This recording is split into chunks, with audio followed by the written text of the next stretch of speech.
Okay, so I was making $110,000 at my job, quit that, and I think within a month, I made $500,000 doing all my other stuff.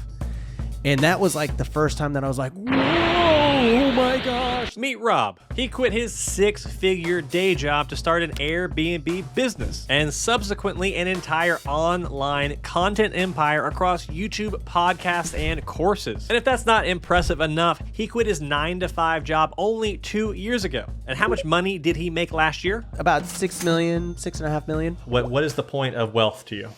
I saw my mom crying at the kitchen table and I was like, what's wrong? And so I think it was like that day where I was like, I never want my family to struggle with money again. This entire interview with Rob is full of value about how just about anyone can make money with real estate. Give me a high-level breakdown of what are all the income sources that gave you that $6 million last year. Airbnb, 1.2 to 1.5 million.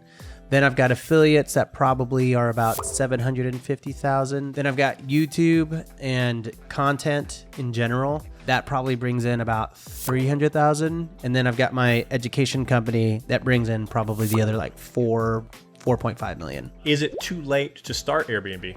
No, it's not. But I do think that the days of just throwing a mattress inside of a room and furnishing it with Goodwill is over. Those people are the ones that are losing money right now. What are a couple of steps to look at starting Airbnb right now? You want to really think about what amenities you can offer, because at the end of the day, your differentiating factor from a hotel is that you can sleep multiple people and that you have amenities that a hotel can't necessarily offer. That would be things like a hot tub, indoor movie theater, arcade, game room, or if you're like me, I just built a really cool treehouse deck on one of my properties. So have a differentiating amenity will be not only how you can stand out from hotels, but from all the other hosts out there that are just mailing it in. I like to invest by national parks and state parks, eclectic towns, places where people go because there's some sort of thing, like in Julian, California, for example, popular for pie and apple picking, and people go there every weekend. That has some specific reason. You don't have to market that.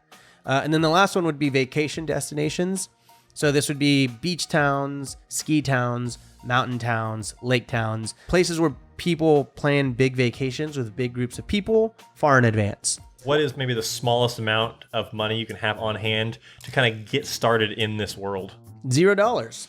Rob has recently been getting into rental arbitrage to expand his Airbnb offerings. It's a way to make money off of a property you don't even own. This is a super cool opportunity even for total beginners. Where are we headed right now, Rob? We're heading to my rental arbitrage unit that I just locked up about a month ago. So I love that it's an income stream that you can build and not have to go all in on the Airbnb side. The reason I'm doing it is just another way to diversify my portfolio.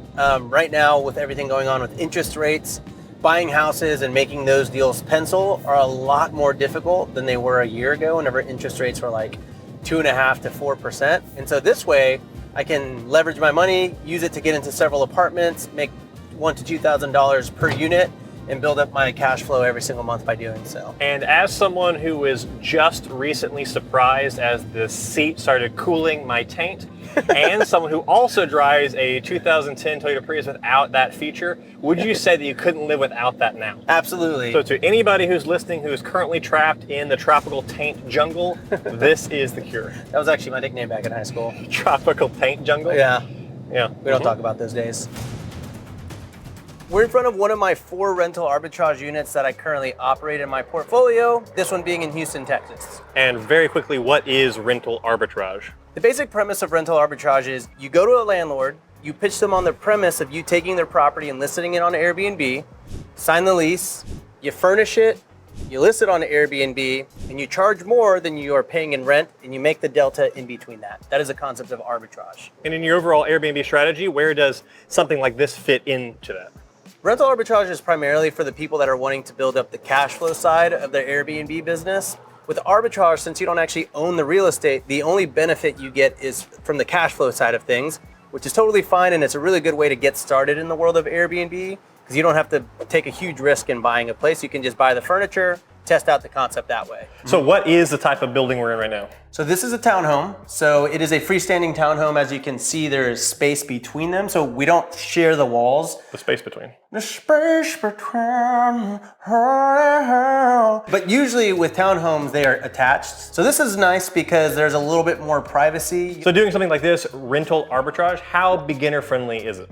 I would say it's probably the most beginner-friendly version of Airbnb, simply because it doesn't require you to buy a house. You don't have to own the property at all. You can get into it for just your furniture investment, first and last month's rent, and you can effectively have a small Airbnb business like in less than a month. And then talk me through the expenses with something like this, the cost, and then also what the profit looks like.